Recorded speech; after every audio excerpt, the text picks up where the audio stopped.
I am a promise to be anything God wants me to be.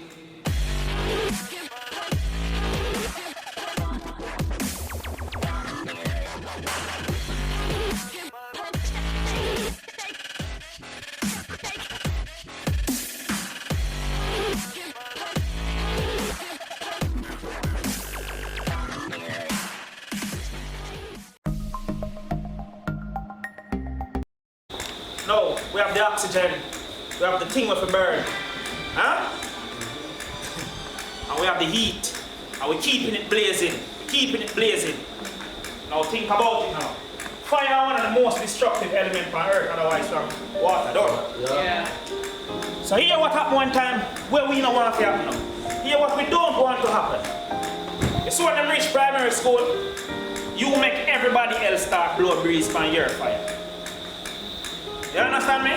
And by the time them reach primary high school, because you have left them alone, they start burn down in place. So your little flame here, your little ember, get out of hand, and you're wondering where did you went wrong. Parenting is a science. It is no quick fix. You have no quick fix to it, and it's not karate in a can. You can't just pull a can and you can fix it and that's how it goes. It is work in progress. So when you put in the control devices around your little ember, you will cause that flame to burn how you want it to burn. That is why they put lampshade over lamp and put home sweet home on it. So it shine bright and don't burn down your house. Right. All that smoke come out to the top. That's all. Yeah. And it must spread out like when you're cooking in your kitchen. Wood fire kitchen, open our fire. Yeah. So we have control the fire. And it's only so we can treat with these youngsters. You see, because a journey of 1,000 miles begins with but a single step. We have to understand, so we have to cause them to step straight. And we have to toe the line.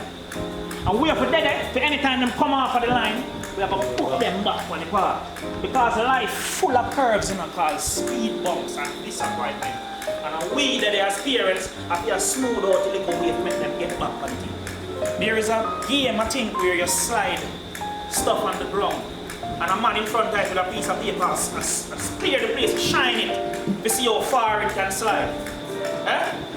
And the person who chose the farthest and it slides the furthest would have won the game. But your surface have to smooth and your cloth have to clean. So you have to be the example where you want your child to follow. You have to be the first role model in your child's life. Because you cannot expect to live a certain way and ask them not to follow you. If you're sending to buy a cigarette, chances are you're not putting in your mouth one time. Am I speaking to some parents? Yes, yes. If you make him see you when you roll your weed, he's going to do it because daddy do it. And if daddy do it and survive for 30 years, me can do it, but just reach 10. Yeah, you see, we always want children, but we don't want to deal with the things that may come with them. You understand me? And it so happens that when you start to get children, you have to live your life in accordance so that your children will want to emulate it. A perpetual motion.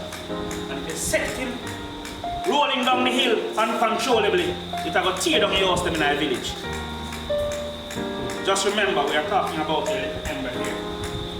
A few years from now, we're going to see some of you same faces probably proud that go down at the primary school. And I'm going to say, yes, they pass with this school here and that school here. But you see, same energy we want to use.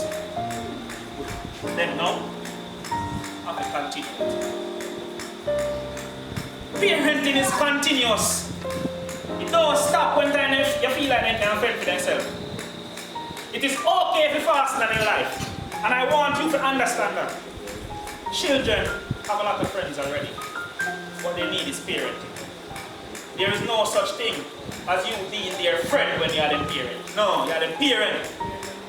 You understand me? You must know that you are the parent. Let them see you as their friend. So that they can tell you everything, but you must know that you are the parents. You know, a few years ago, we embarked on some whole heap of journey and we decided to go and try to change the lives of some youths. I'm going to start off with a whole heap of program assisted by Ms. Cope and Ms. Evans.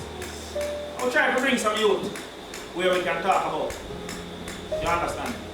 And one of the key things we saw was that in our society, a lot of things, a lot of persons don't want to take responsibility for their actions. You understand me? But we, the middle generation, have failed the youth of today. And you see person look at me like them and say, man, you don't me take blame to you know. Yeah. Even though we try to fix some, can't fix everybody. But if everybody try like how we try or some other people try, we'll get a little further. We see where parents that see youth behave bad, and we say we not talk to them because we always find a way to justify it. We don't want because we and them mother not talk. We and them, and we can't talk to people pitching because, listen, the fabric of society has been eroded basically because people, good people, fail to do nothing. So we just stand aside, watch it get worse, and expect it to go fix itself. Nothing must stay there. Can't work that way. Yeah? I was once told a story about a young man who he went to school and he was hiding all his classes and he never got class and his skull class and all them things and his teacher used to always try to help him. And I said, please, cut his class man, she try with him and you know, him learn little something but only that one teacher they relate to because she would have, you know, make the effort but him still disruptive and rowdy and when them talk to him parents, he can't manage him. Officer come for him and thing. And he grew up, of course, but they don't stay small. And he got a job in the hospital. And the very same teacher was now old and she took ill. She was on life support in the room. And he was there. He was there. And he came in the room and he saw his teacher and his eyes filled with water, but he was there to do a job. And then he realized that his cell phone was dying. And he was expecting a very important call. And he plugged out the machine and plugged in his phone. You know? Teacher was on life support. You see, don't expect that if you don't put in the work, good things just magically happen. He wasn't the doctor, he was the janitor.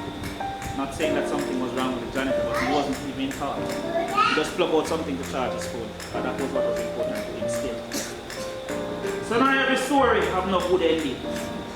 Huh? Don't believe, say, him did have be the doctor will save our life and things because it never got school, it don't work so. Not a thing goes up. Huh? Garbage in, garbage out. Yeah.